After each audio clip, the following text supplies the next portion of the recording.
In terms of Garfield, I've seen it all. There's obviously been the comics, the various TV shows, movies, ice cream, the thought-provoking internet series, and of course, the video games. As a Garfield connoisseur, I found it only appropriate to bid tribute to my Lord and Savior by celebrating his virtual appearances throughout the nearly past 4 decades. Welcome to Every Garfield Video Game Reviewed Part 1. This is now going to be the main focus of the Zeepster channel for the rest of time because, if I'm being quite honest, politics and history is fucking boring. Let's get this epic adventure on the road.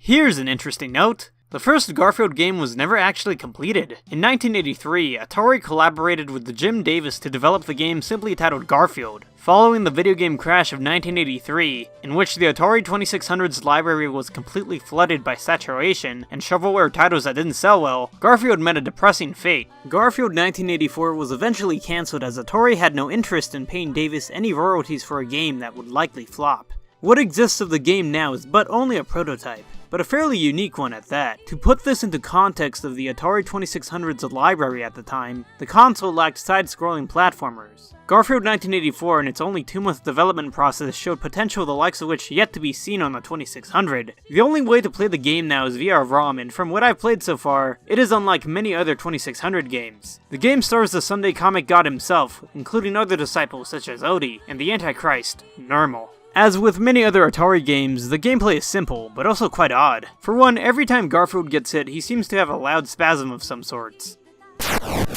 Garfield hops around fence to fence eating burgers, as I assume developing code for lasagna was complicated at the time. The orange puffball is constantly attacked by potted plants and Odie. From what I can gather while playing this short game, getting to normal signifies the completion of a level. My favorite slide in the game is probably the room full of Odies. Holy shit, that's insane! According to the developer of the game, Steve Wada, this slide in particular was supposed to be some nightmarish type of stage. Originally, the game itself was going to have over 100 screens, which is insane by Atari standards. The basic plot of Garfield 1984 was essentially just about Garfield losing Normal while babysitting him and trying to catch up to him. It's a shame what happened, but eventually, Garfield did make his first big debut.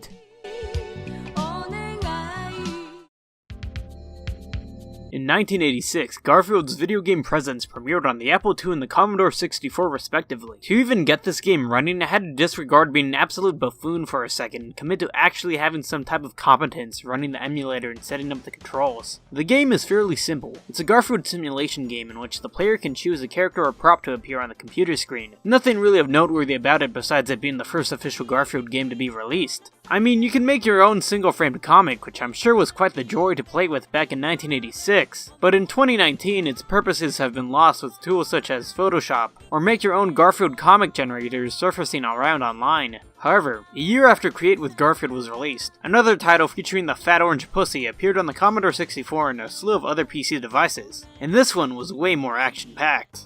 Garfield, Big Fat Hairy Deal was released in 1987 and greeted players with a task to save Arlene from the City Pound, and it was incredibly weird. The Commodore 64 version is graphically inferior to the Amiga version, but unfortunately the 64 version was the one I played, so instead of using my gameplay footage, we're going to use the footage I found online. Whoops. However, as an interesting note, the soundtrack for the game is the same for both versions. For context, the Amiga had relatively the best graphics in the PC market during the mid-1980s. Publishers would develop video games on the Amiga and would have to downscale the graphics immensely when trying to transfer a game to a less powerful computer. I guess you can say it's similar to something like Assassin's Creed 3 on the PS4 being ported to the Nintendo Switch. It's just kind of icky. Now, onto the game. The game is an absolute mess. Your sidekick throughout the game is Odie, who is there to hold an extra inventory item, but every time you touch him, it drains your health. I don't know why it's designed like this, but it just is. What makes matters worse is that the controls aren't any help either, as they're just stiff and slow. There's only one song in the game that just loops over and over again. It's obnoxious. Now, I didn't expect there to be a full soundtrack, but some variety, especially when you enter the sewer sections, would be nice. The game is not fully without its charms, however. I like the expression Garfield makes when he kicks Odie, and the background certainly provides some interesting things to note, like this lady spinning her head, but all of these funny additions do not make up for the core gameplay. Maybe I'm just stupid, but the puzzles in this game are incredibly difficult to figure out. I ended up just looking up a long play of the game to see the end of it. The game finishes off with Garfield saving Arlene and wishing to see us once again in paradise. How sweet of them.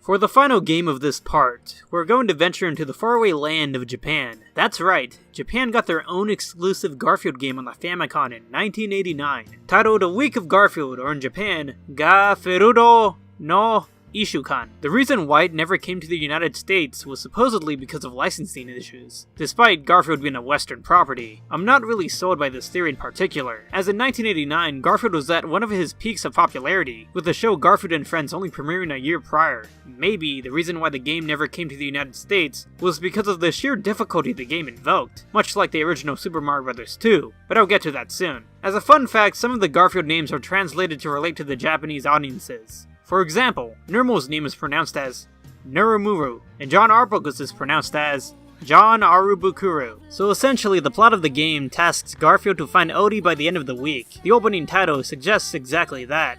Garfield can either be played by standing up, or alternatively using all fours. He can jump and kick, and I also love how Garfield appears when he looks up. I think it's hilarious. Weapons Garfield can use is a bomb that scatters and bullets that shoot in threes. When Garfield eats lasagna, he becomes invincible, which is only obvious. To end a segment of a level, Garfield must find a key, but getting to that key is tedious. Oftentimes you have to jump around trying to find the key and dodging enemies, when the screen is seemingly coming to a grinding halt. Also, for a Nintendo game that came out in 1989, the product is quite ugly. In between stages, John blurts out random pieces of text that asks if he can do anything for you, but he does nothing. These random texts are meaningless, and are only funny to read just because how ludicrous it makes John look. So, since I'm terrible at video games and am hard pressed for time on this video, I decided to give up after a couple levels and witness someone speedrun this game. First of all, this guy is indeed a cool kid. Look at him wear that costume like a champ. The final boss is this like dark purple version of Garfield with an eye patch. He proceeds to try and stab Garfield with a knife. Jesus Christ, how horrifying. Once he's defeated, Odie is saved. Odie, are you okay, dude? So overall, would I recommend the game? No way! Garfield's games are just like him, lazy.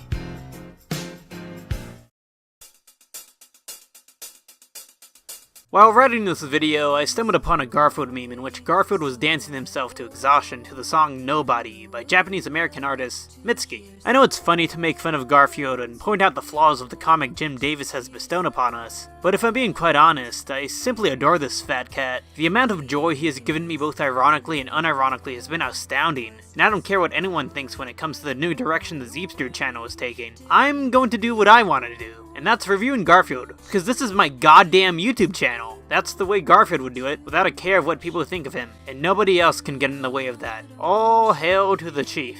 Oh, and happy April Fools.